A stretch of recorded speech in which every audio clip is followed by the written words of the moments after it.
Hey guys, hope you're having an awesome day. My name is Tom, and today we got something a little weird, a little funny. So back at the end of November, I tried out a new format for a condensed version of Let's Talk with Tom, where I give an update on an ongoing show I've talked about before that I want to talk about more and give more attention to, but I don't quite have enough new stuff to say to warrant a whole new Let's Talk. The funny part is, it never got posted. It was lost in the void. I don't remember exactly what was going on then. I think we're planning out everything for the end of the year, figuring out every holiday special review, figuring out our charity live stream, all of that on top of stuff we already do normally, so I can see how this quick 5-minute video got lost in the shuffle. Luckily, no new Craig of the Creek episodes have come out since, so this video isn't too dated, but it's also technically a lost video, so cherish it. Also, tell me what you think of the format, so I know if I should do more of these in the future. Anyways, here's the video.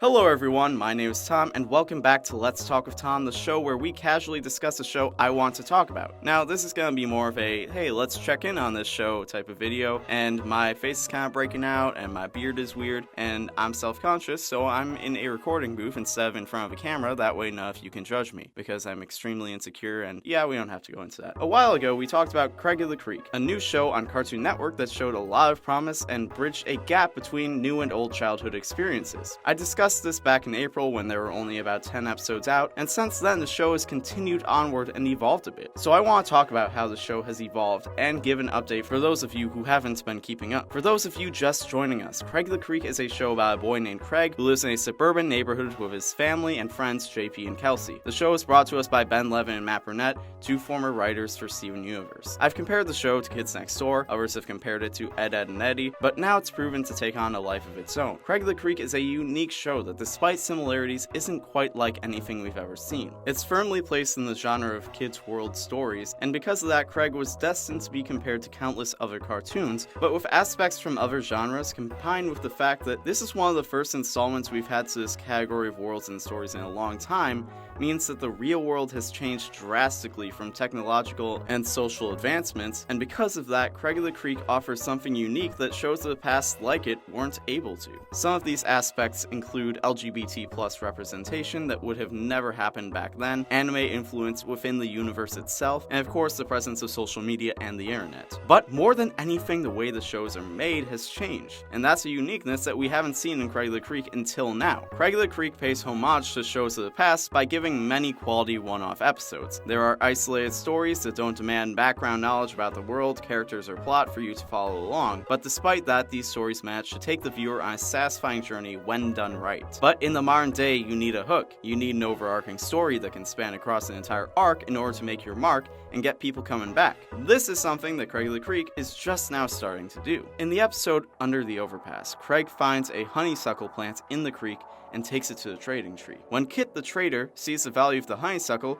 she offers to compensate the gang handsomely for more. This leads Craig to lead everyone upstream into the next town over to find a honeysuckle bush on the other side of an overpass. The only problem is a hooded archer compromises their haul and tells them to never come back. And this is an out of the ordinary episode for Craig of the Creek because it's one of the first times a question is posed to the audience that doesn't get answered before the credits. You're stuck asking, who is this hooded figure wrapped in mystery, and what is his alignment, and what purpose does he serve? But more than anything, what's on the other side of that overpass? Things move on without any answers until an episode where Craig's mom has to go get her hair done and takes Craig and his little sister Jessica with her. While they're there, Jessica gets lost in the forest outside of the salon, and Craig finds help in two strange kids who call themselves Honeysuckle Rangers. They seem helpful until they start eyeing and obsessing over Craig's map of the creek. Once the Honeysuckle Rangers get hostile, Craig and Jessica are saved by the same hood figure from the overpass, and then we learn that he's called the Green Poncho! Craig and Jessica get away, but the Honeysuckle Rangers take a piece of Craig's map, which is repeatedly focused on as an important aspect of the story. We get a bit of information about the Green Poncho, including that he's from the same side of the creek as Craig and his friends, but he's guarding the overpass. Then he leaves with an ominous warning.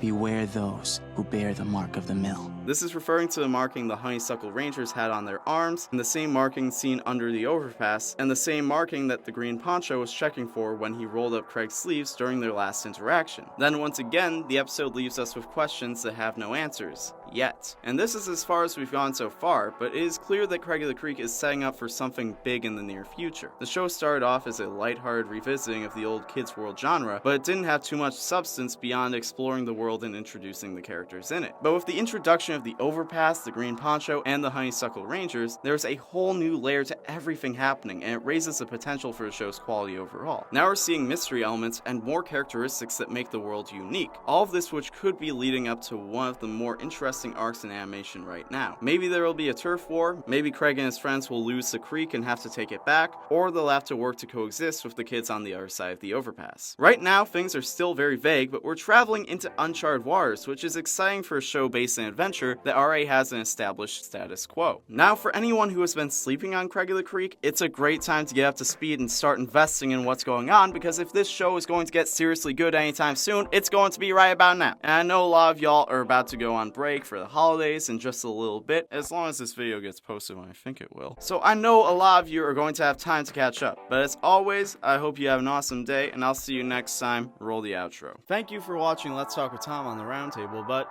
Tom isn't just on the Roundtable. I have my own self-titled personal channel, I have a Twitter, I have an Instagram, I have a Snapchat, I have all that good stuff. In fact, I even have a Tumblr. So, if you're interested in any of that, check that out, and I'll see you next time. Goodbye!